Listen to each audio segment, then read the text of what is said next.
right, welcome to First Baptist Church of Westminster this evening. Thank you. We are so thank you that you can join us tonight. And our first song will be 87 in your red hymn books, Joy to the World, 87.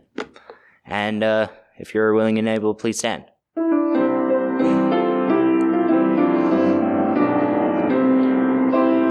Joy to the world, the Lord has come.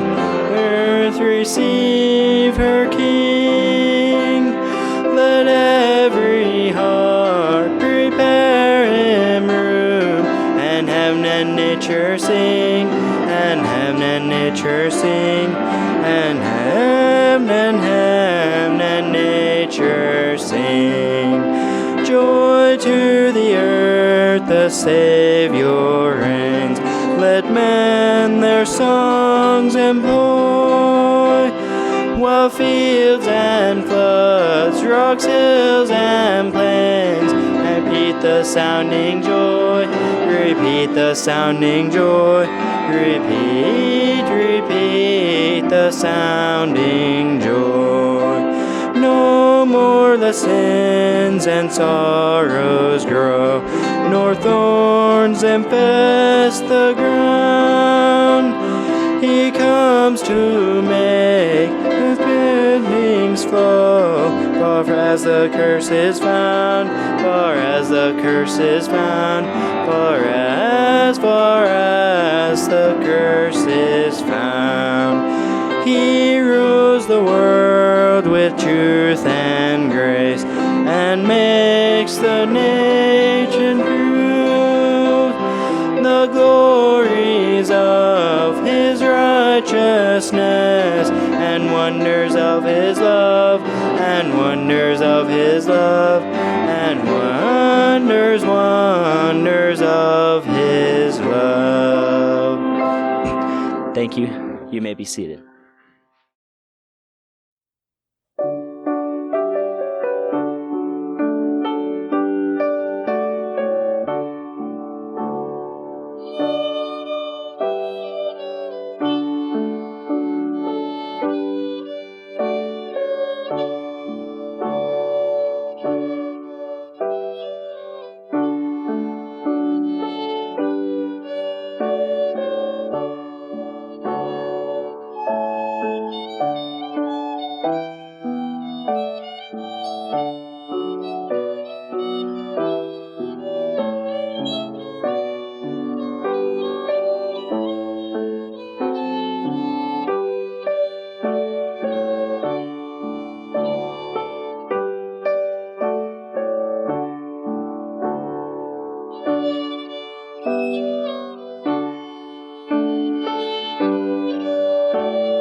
Sweet summer bells all seem to say, throw cares away.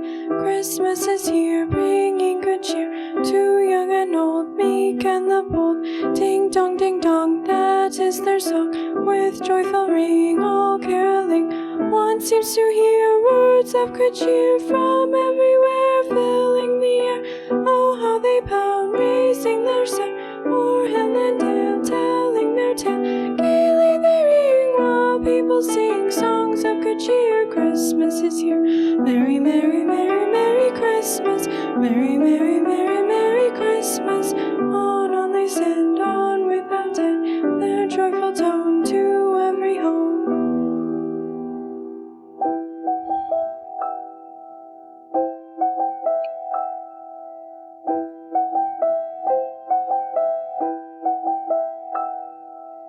Hark how sweet silver bells all seem to say, throw cares away. Christmas is here, bringing good cheer to young and old, meek and the bold. Ding dong, that is their song, with joyful ring, all caroling. One seems to hear words of good cheer from everywhere, filling the air. Oh, how they pound, raising the sound, o'er hill and dale, telling their tale. Gaily they ring while people sing songs of good cheer. Christmas is here. Merry, merry, merry, merry Christmas. Merry, merry, merry, merry Christmas. On they send, on without end, their joyful tone to every home.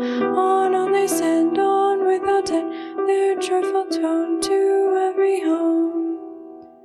Ding dong, ding dong.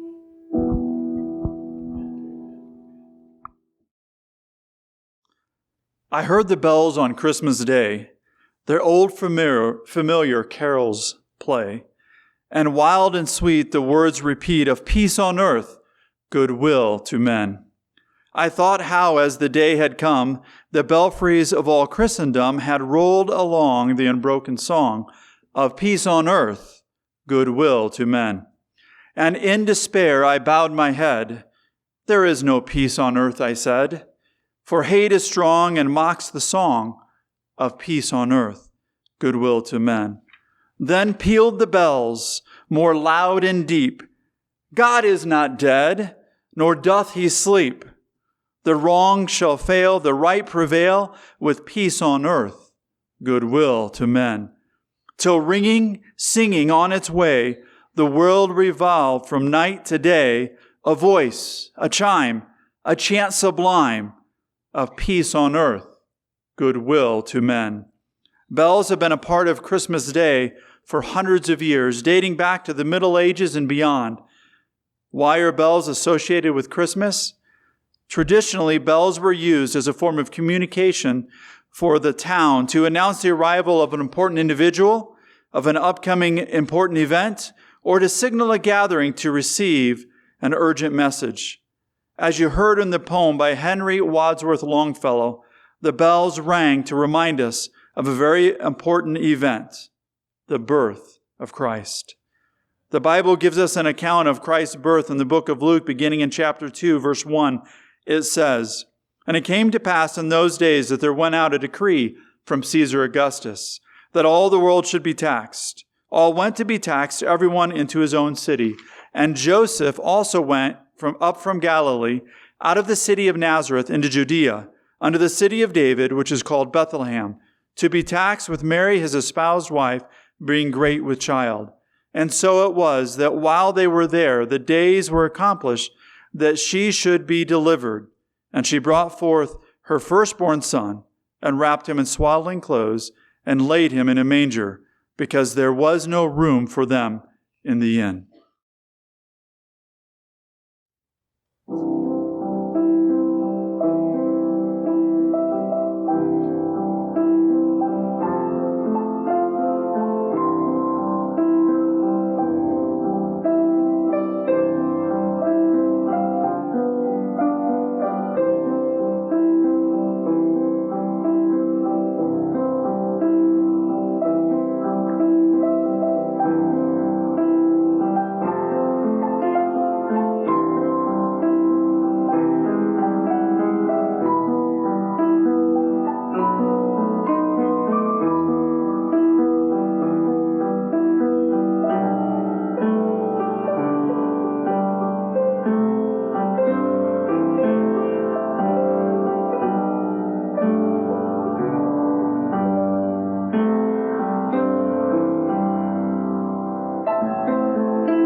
The book of Luke goes further to say, and there were in the same country shepherds abiding in their fields, keeping watch over their flock by night. And lo, the angel of the Lord came upon them, and the glory of the Lord shone round about them, and they were sore afraid. And the angel said unto them, Fear not, for behold, I bring you good tidings of great joy, which shall be to all people. For unto you is born this day in the city of David a Savior, which is Christ the Lord. And this shall be a sign unto you. Ye shall find the babe wrapped in swaddling clothes, lying in a manger. And suddenly there was with the angel a multitude of heavenly hosts, praising God and saying, Glory to God in the highest, and on earth peace, goodwill toward men.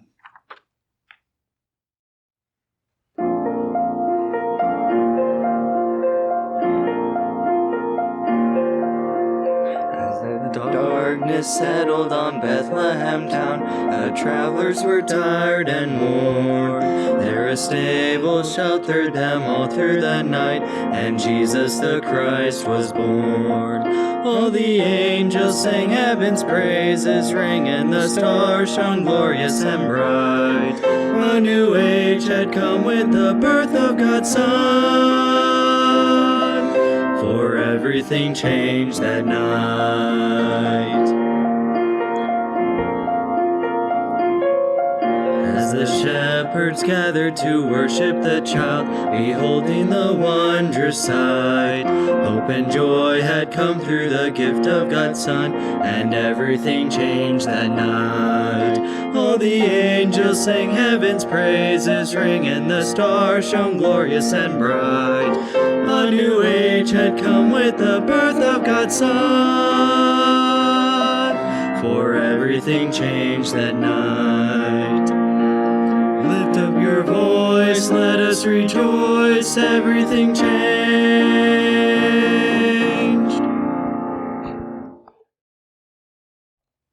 Why was the birth so significant? Why do you call Jesus the greatest gift to all mankind? The Bible states in the book of Matthew, And she shall bring forth a son, and thou shalt call his name Jesus, for he shall save his people from their sins.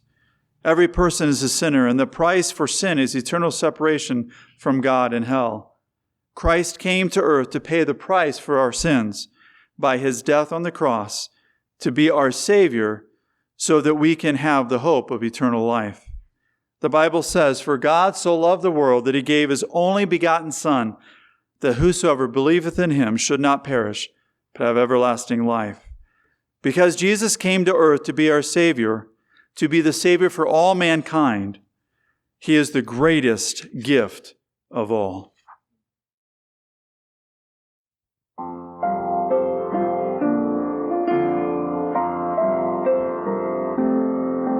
If I search through the pages of history, look through the halls of time, seeking for the greatest gift of all, a gift to all mankind, I would stop at a manger in Bethlehem, bow in wonder there, see a tiny present wrapped in love, a gift beyond compare.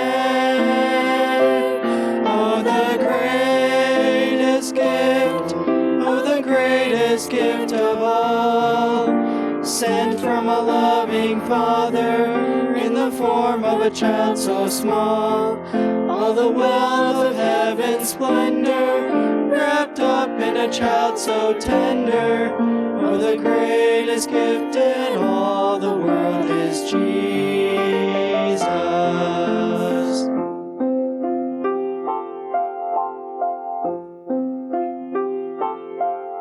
If I look through a gift that reigns supreme above the hills of time, a gift to fulfill each prophet's dream, the highest gift sublime, I would swift every angel in paradise. Where can it be found? Heaven's mighty host would start to swell till earth and sky resound. Oh, the greatest gift, oh, the greatest gift of all, sent from a loving Father in the form of a child so small. All the wealth of heaven's splendor wrapped up in a child so tender. Oh, the greatest gift in all the world is Jesus. Oh, the greatest gift of all. Oh, the greatest gift of all. Oh, the greatest gift in all the world is Jesus.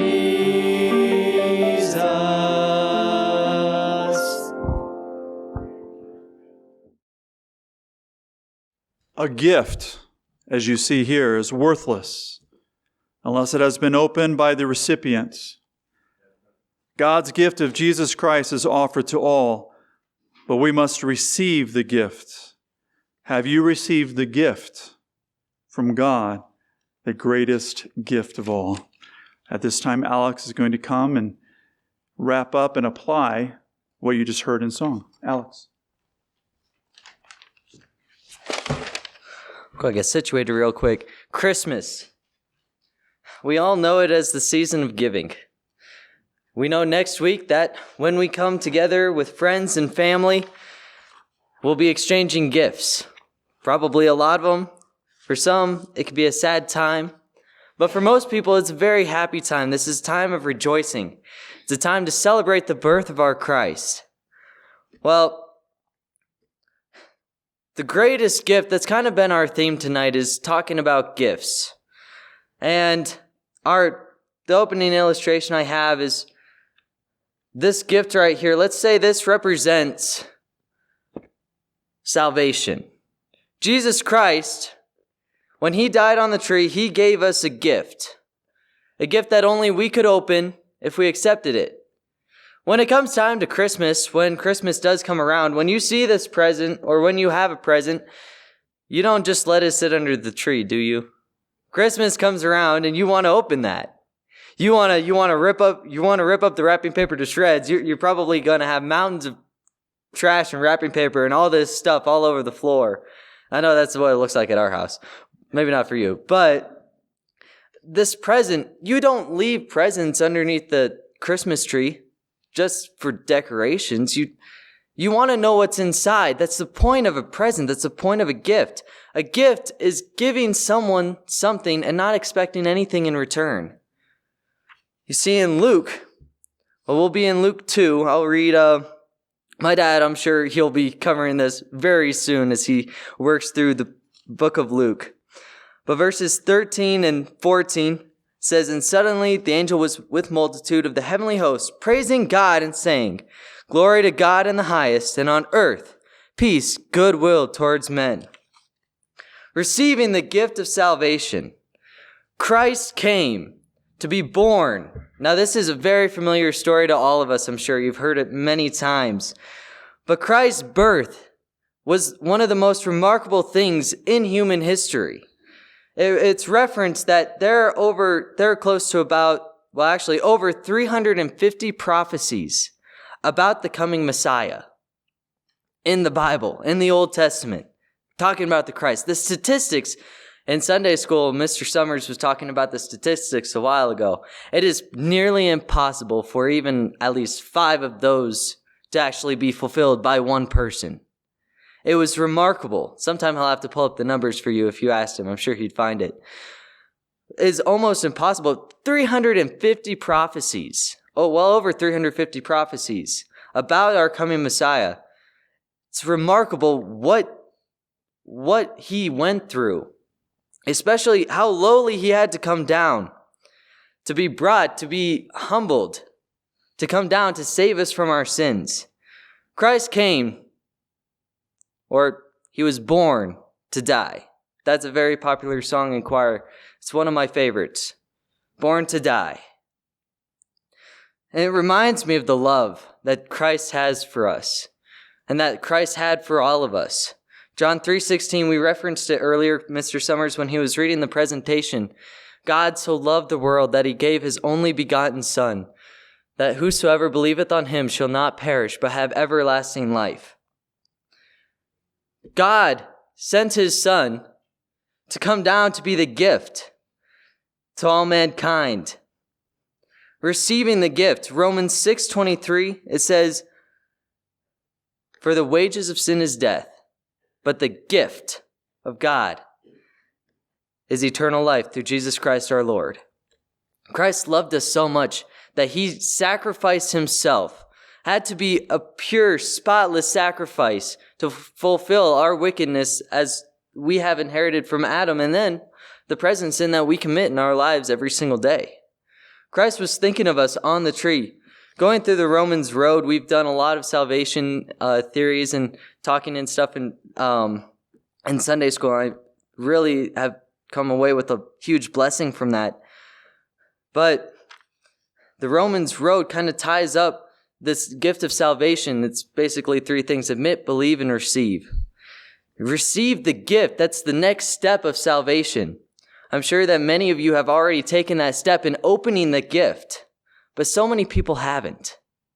We live in a world that is torn by sin and is almost destroyed. Our nation is on the brink of destruction. And what are we doing about it? My second point is sharing the gift. In the Christmas story, Dad was earlier talking about John the Baptist and his father, Zacharias. We haven't yet gone to actually his ministry yet. That's a package waiting to be opened. John the Baptist, he was a forerunner of Jesus Christ. His story is more in Luke 3, when John is preaching repentance, saying the kingdom of God is at hand. He was announcing the gift, or he was announcing the coming of the Messiah. He was the forerunner. He was a good representation of how Christians really should act today. As we live our lives, we should be constantly thinking about those who do not yet have this gift, or they have the gift, but they're just waiting. They have it sitting, the gift of salvation. They have salvation. It's waiting on their doorstep. Jesus Christ is standing there knocking on their door, but they might be waiting to hear from someone about the gospel. The angels we just read a second ago, the angels, they came and they said, "Glory to God in the highest, and on earth peace, goodwill toward men." Gabriel, he was the announcer, or he had the announcements to Mary. And they're used as messengers in the Bible. And the angels here were relaying this message to the lowly shepherds, shepherds of all people. It's probably the lowest job that you could get, back then at least. And they were so excited, they were enthralled about sharing the good news that Christ had been born.